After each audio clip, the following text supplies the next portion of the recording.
Hello and welcome to this tutorial on Artroom. Today we are going through Inpainting. On this side here, you can click on the Paint tab and it opens something like this.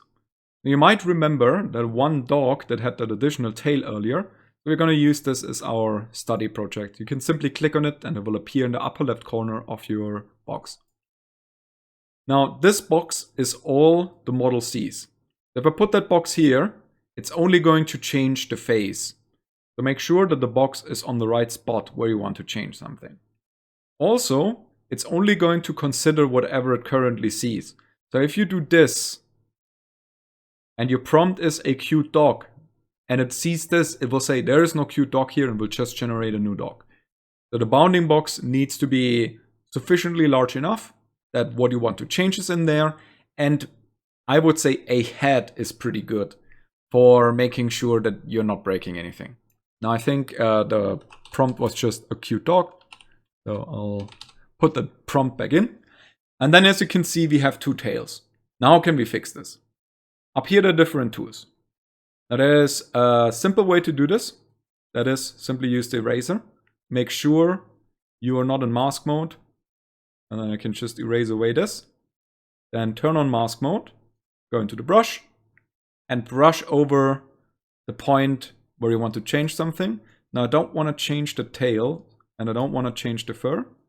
I want to make sure it doesn't overlap because that can cause some issues. And then we are technically already ready to press run and generate something. Now for this one, it's very, very important to have this image variation strength in mind. This is probably going to be your biggest problem with Inpainting. You need to find a good value where you get some change, but not change everything completely. Now, just for demonstration purposes, I'm going to put this up to 0.95. I'll press run. It will hopefully generate something nice. We'll see in like 5 seconds. 1, 2, 3, 4, 5. Okay, maybe a bit more than 5 seconds. And we got an image. And we can look at it. And honestly, actually, this was pretty good. So 95% was correct here. Now let's just run 2 more times to see if we get different results if we keep it that high. Oh, wow, so apparently for this one, 0.95 was bang on. Now from my experience, I usually need to use lower ones. So I usually need to go down to like 0.2 or something. But hey, if it works, I'm not going to complain. I will move on and fix that part here. So again, I'll use the eraser tool. Without mask, erase away what I don't want,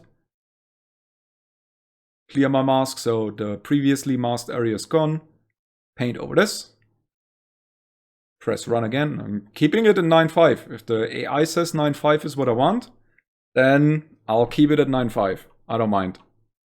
Now this time it might be struggling because it's missing the top part of the dog, right? So what might happen? Yeah, see, it gave us a very weird cut here. So we'll go down a bit. We'll try 0.45 maybe, 44. See if this is any better. It is also generally recommended to do more than one image because even if it's not too far off, yeah, this is much better. So this one actually filled in that hole very nicely. And now we went from a fairly crappy image where we had 2 tails and an additional leg to one which actually kind of looks alright. I mean, there's still maybe that leg over here missing, which I'll not inpaint because it's just going to go terribly wrong. But it's a very easy way to do things. Let's say I want to give this dog a head. So we'll move our bounding box a little bit outside and we'll erase everything here, preferably without mask mode on. So I'll just do this. And you want to mask a little bit of the area here, but it's automatically going to take anything that is empty anyway. So all of this will be masked by default. And we'll give him a green beret on the head. Actually, I'll just do green hat because I already know that it might not know what a beret is. So let's just do hat. Let's press run. And now we are at 0.44. This might be too low or too high. So we'll see if we get a good result. Hooray, we'll just take it. And if we get a bad result, then we'll just try again with a different setting. So yeah, as you see, this was definitely not a good result. So we'll try again. We'll try, I don't know, 0.75, and let's press run again. Oh man, that is an awful result.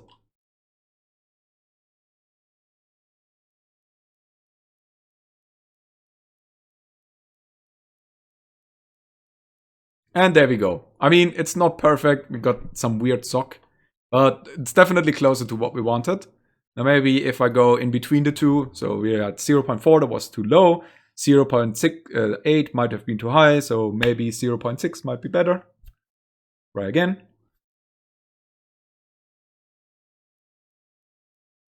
Yeah, we're getting a whitehead, so apparently we need more than this. So I'll try 6.5, and I'll just do 3 images. Now there's also another way to fix this, which we'll try right after we are done with this quick test.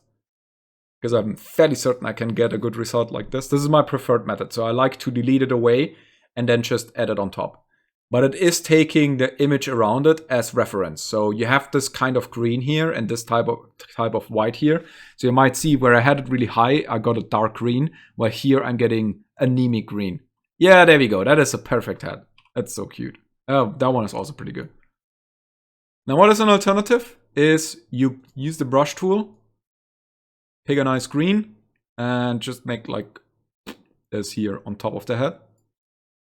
Now, if you're doing this, you really want to make sure you have a high image variation strength. If you have a low image variation strength, you're not going to get a good result. Because it's just going to keep that blob there. So let's see what it does. I think 0.65 might still be too low. We'll see. Oh no. Did actually pretty well. I mean, it's a bit weird, but I'll take it. Oh, there we go. That is a dapper hat. Now let's say you're done changing your image, you're happy with the result. Don't forget to click Save, and then the image will be saved in your image generation folder. There are more things you can do here. There are shortcuts here. If you want to know any of those, they are all in the tutorial, so check that out. But this is pretty much everything you need to know about Inpainting. I hope this was helpful to you, and see you next time.